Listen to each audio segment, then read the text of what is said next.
الحمد للہ رب العالمین والصلاة والسلام علی سید المرسلین اما بعد فاعوذ باللہ من الشیطان الرجیم بسم اللہ الرحمن الرحیم. پڑھیے الصلاة والسلام علیک یا رسول اللہ وعلی آلک واصحابک یا حبیب اللہ.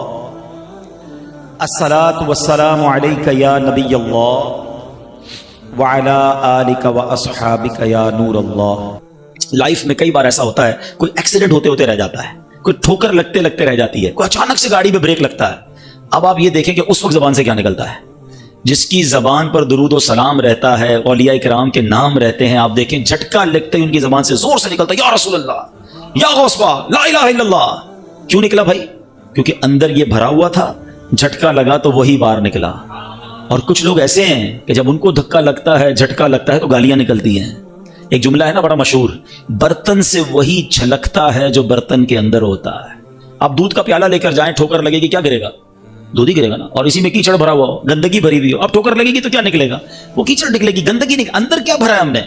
یہ ذکر و اذکار آپ کے اندر کو صاف کرے گا، آپ کی زبان کو پاک کرے گا. کئی ایسے اسلام بھائی بھی ملتے ہیں کہ حضرت کوئی طریقہ بتائیں ہماری زبان میٹھی ہو جائے، ہماری باتوں میں تاثیر آ جائے، ہم بات کریں تو لوگوں کو سمجھ آنے لگے.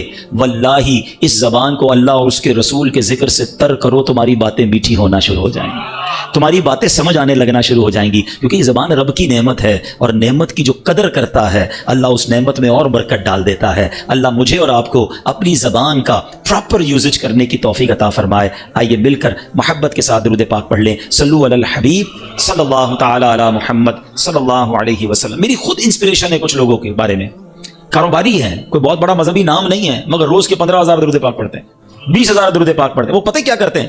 وہ جب بات کر رہے ہوتے ہیں نا اس وقت تو وہ بات کر رہے ہوتے ہیں، مگر جب وہ سن بھی رہے ہوتے ہیں تو درود پڑھ رہے ہوتے ہیں. اگر آپ کا مائنڈ سیٹ بن جائے نا، آپ مثال کے طور پہ آپ میں سے کئی لوگ کمپیوٹر پر کام کرتے ہوں گے، ٹھیک ہے نا، کمپیوٹر پہ آپ کام کر رہے ہیں، جو بھی کر رہے ہیں، زبان تو فارغ ہے نا. اگر آپ چاہیں تو وہ زبان ذکر اللہ کرتی رہے، اللہ کا نام لیتی رہے، درود پاک پڑھتی رہے. تھوڑے دنوں کے لیے مشکل رہے گی، مگر ایک وقت آئے گا جب زبان عادی ہو جائے گی نا تو آٹومیٹکلی زبان جو ہے وہ ذکر الہی کرنے لگ جائے گی، انشاءاللہ درود پڑھنے لگ جائے گی. ابھی آپ کا مائنڈ سیٹ بن جائے تو انشاءاللہ زبردست ہو جائے گا. نعمتوں کی بات چل رہی ہے اور نعمتوں کے قدر کی بات چل رہی ہے. ہمارے اسلاف اپنی نعمتوں پر کس قدر حساس ہوتے تھے اور انہیں اللہ کی دی گئی نعمتوں کی قدر کتنی ہوتی تھی. سیدنا مالک بن انس رضی اللہ تعالیٰ عنہ فرماتے ہیں کہ حضرت سیدنا یونس بن یوسف رحمۃ اللہ تعالی اپنے زمانے کے مشہور اولیاء کرام میں سے تھے. زیادہ تر وقت مسجد میں گزارتے اور اپنے رب عز و جل کی عبادت میں مشغول رہتے. عالم شباب یعنی جوانی کا عالم تھا، انہوں نے اپنی جوانی اللہ عز و جل کی عبادت کے لیے صرف کی ہوئی تھی. اکثر آپ میں سے بھی نوجوان ہیں، ایک مرتبہ مسجد سے باہر آ رہے تھے، راستے میں ایک عورت پر نظر پڑ گئی.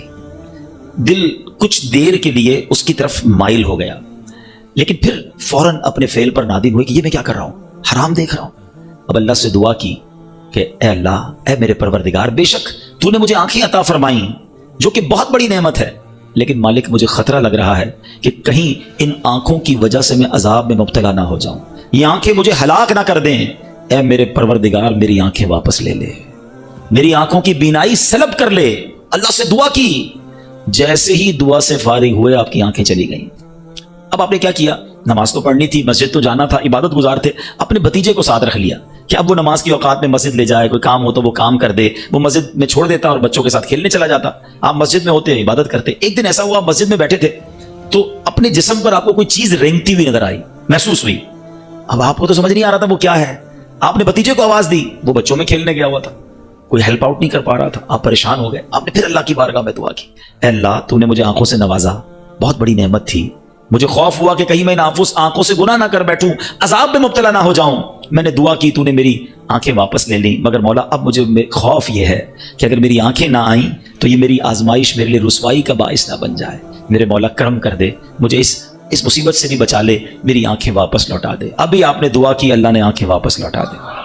اچھا، یہ ایک بزرگ کا واقعہ اور ان کی سوچ ہے ان کی. اچھا، اللہ کی بارگاہ میں مقبول کیسے ہیں کہ دعا کرتے ہیں تو آنکھیں چلی جاتی ہیں، دعا کرتے ہیں تو واپس مل جاتی. ایسا مقبول بندہ. اور اس کے خوف خدا کا عالم یہ ہے کہ ایک غفلت ہوئی اور اتنی بڑی شرمندگی. آج میں اور آپ سوچیں کہ اللہ نے مجھے اور آپ کو کتنی نعمتیں دی ہیں. یہ آنکھیں، یہ دل، یہ زبان ہم کن کاموں میں استعمال کر رہے ہیں. اور پنجابی شاعر کہتے ہیں نا، اس لیے تھوڑی دی یہ چیزیں کہ بندہ ان سے حرام کرے. وہ کہتے ہیں دل یاد لئی بنایا ہے تعریف لئی زبان، دل یاد لئی بنایا ہے تعریف لئی زبان، کیاں بڑائیاں سونے دے دیدار واسطے، اکھیاں بڑائیاں سونے دے دیدار۔ اللہ نے یہ آنکھیں، یہ دل، یہ زبان، یہ آنکھ، کان، پیر اپنی عبادت کے لیے دیے ہیں، اپنی رضا والے کاموں کے لیے دیے۔ ہم کن کاموں میں استعمال کر رہے ہیں؟ اور یاد رکھو، جس نعمت کا شکر ادا نہیں کیا جاتا، جس نعمت کا حق ادا نہیں کیا جاتا، ڈر ہے کہ وہ نعمت چھین لی جاتی ہے۔ آپ میں سے بہت سارے تو وہ ہیں کہ جن کو اللہ نے کروڑوں سے اچھا بنایا، ہم سب کو ہی کروڑوں سے اچھا بنایا ہے۔ کئی وہ ہیں جو بڑی اچھی پوسٹ پہ ہیں، کئی وہ ہیں جو بڑے اچھے ادارے میں ہیں، کئی وہ ہیں جو بڑی اچھی سیلری اون کرتے ہیں، مگر سوچیں ان تمام نعمتوں کے بعد میرا اللہ کی بارگاہ میں انداز کیا ہے؟ شکوے، شکایات یا شکر ہے؟ دو قسم کے لوگ ہوتے ہیں کہ جن کے پاس بہت کچھ ہوتا ہے مگر پھر بھی زبان پر شکوہ ہوتا ہے، اور کچھ اللہ کے بندے ایسے ہوتے ہیں جو ہر حال میں اللہ کا شکر ہی ادا کر رہے ہوتے ہیں۔ یہ آنکھیں، اللہ اکبر، یاد رکھیں آپ تو بہت سارے مختلف اداروں میں کام کرتے ہوں گے جہاں بعض اوقات فیمیل ورکرز بھی ہوتے ہیں۔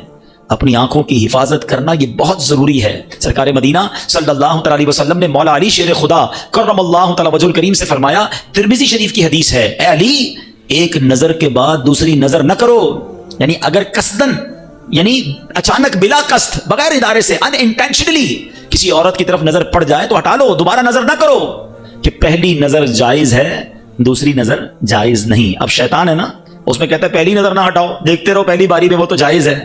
ایسا نہیں ہے، یاد رکھیے کہ اگر پہلی نظر جمائے رکھی تو اب وہ بھی دوسری نظر کے حکم میں ہی ہوگی، اس پہلی نظر کا بھی گناہ ملے گا، اور یہ حرام جہنم میں لے جانے والا کام ہے بدنگاہی۔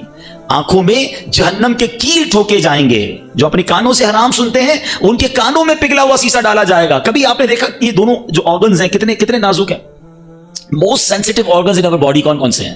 اگر اس کو آپ دیکھیں نا، آپ سرما لگاتے ہیں، ہاتھ کانپ رہا ہوتا ہے کہ یار یہ سلائی ذرا زور سے لگ گئی نا تو آنکھ بڑی نازک ہے، درد ہو جائے گا، سرخ ہو جائے گی۔ جو موٹر سائیکل چلاتے ہیں ان کو پتا ہے کبھی کوئی چھوٹا سا تنکا چلا جاتا ہے آنکھ میں، جان نکل جاتی ہے۔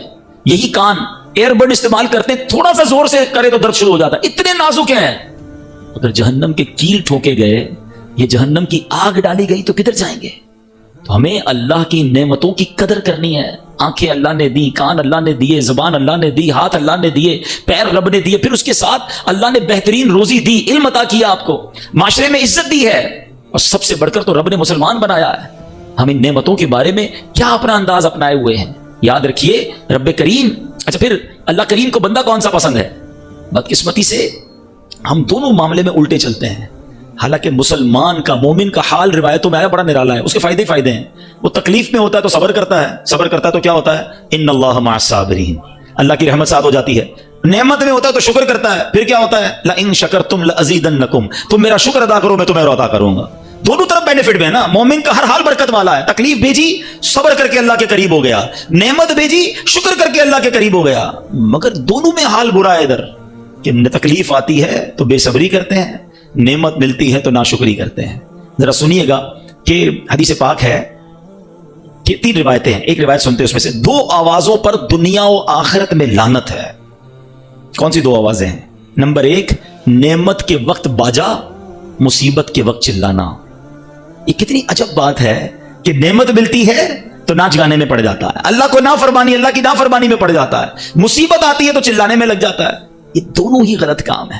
میری یوں سمجھیے کہ آج کل میں کئی بیانات میں ذکر کرتا رہتا ہوں، میرے یوں سمجھیے کہ دل میں درد ہے، اللہ کرے کہ اس درد کو میں آپ تک صحیح طریقے سے ٹرانسمٹ کرنے میں کامیاب ہو جاؤں۔ مجھے ایک بات آج تک سمجھ نہیں آئی کہ شیطان نے گیم کتنا بڑا کیا ہمارے ساتھ، کہ اس نے سیلیبریشن کو، ہماری خوشیوں کو ٹیگ کر دیا ہے اللہ تعالیٰ کی ناراضگی کے ساتھ۔ جب بھی ہم خوشی منائیں گے، whenever we try to celebrate anything، استغفر اللہ، we disobeying the commandments of اللہ سبحانہ و تعالیٰ، ہم اس وقت اللہ کی جو اللہ کی طرف سے احکامات ہیں اس کو نافرمانی کرنے میں لگ جاتے ہیں۔ حالانکہ کتنی بری بات ہے اور عقل کے بھی خلاف ہے۔ مثال کے طور پہ آپ کسی کمپنی میں کام کرتے ہیں، کوئی باس آ کر آپ کو کہتا ہے بیٹا آج آپ نے بڑا اچھا کام کیا، آج سے آپ کی سیلری ڈبل۔ اب آپ کیا کہیں گے؟ تھینک یو سر، جزاک اللہ. اب آپ اور مستعدی کے ساتھ اور اچھے انداز سے آفس میں کام کریں گے. آج آپ کو بونس دیا جا رہا ہے، آپ اس کے بعد اور اس کا جناب گریٹفل ہو جائیں گے. یہی دنیا کا دستور ہے کہ جو آپ کے ساتھ احسان کرتا ہے آپ اس کا شکریہ ادا کرتے ہیں. مگر ہمارا معاملہ ہی کچھ اور ہے. اللہ جب جب نعمت دیتا ہے ہم اسی نعمت کے ملنے کی خوشی میں اللہ کو ناراض کرتے ہیں. یہ کتنی بڑی بے وقوفی ہے. آپ کہیں گے نہیں جناب ہم ایسا نہیں کرتے. چلیں 2-3 ایگزامپلز دے دیتا ہوں. شادی کتنی بڑی نعمت ہے. پوچھو ان سے ان ماں باپ سے جن کے بچوں کی شادیاں نہیں ہو رہی، بلکہ آپ میں سے کئی ہوں گے جو ارمان دل میں سجائے بیٹھے ہوں گے، لیکن جب شادی ہوتی ہے کیا کرتے ہیں؟ اللہ کو خوش کرتے ہیں، ناراض کرتے ہیں. ناراض کرنے والا کون سا کام ہے جو شادی میں نہیں ہوتا؟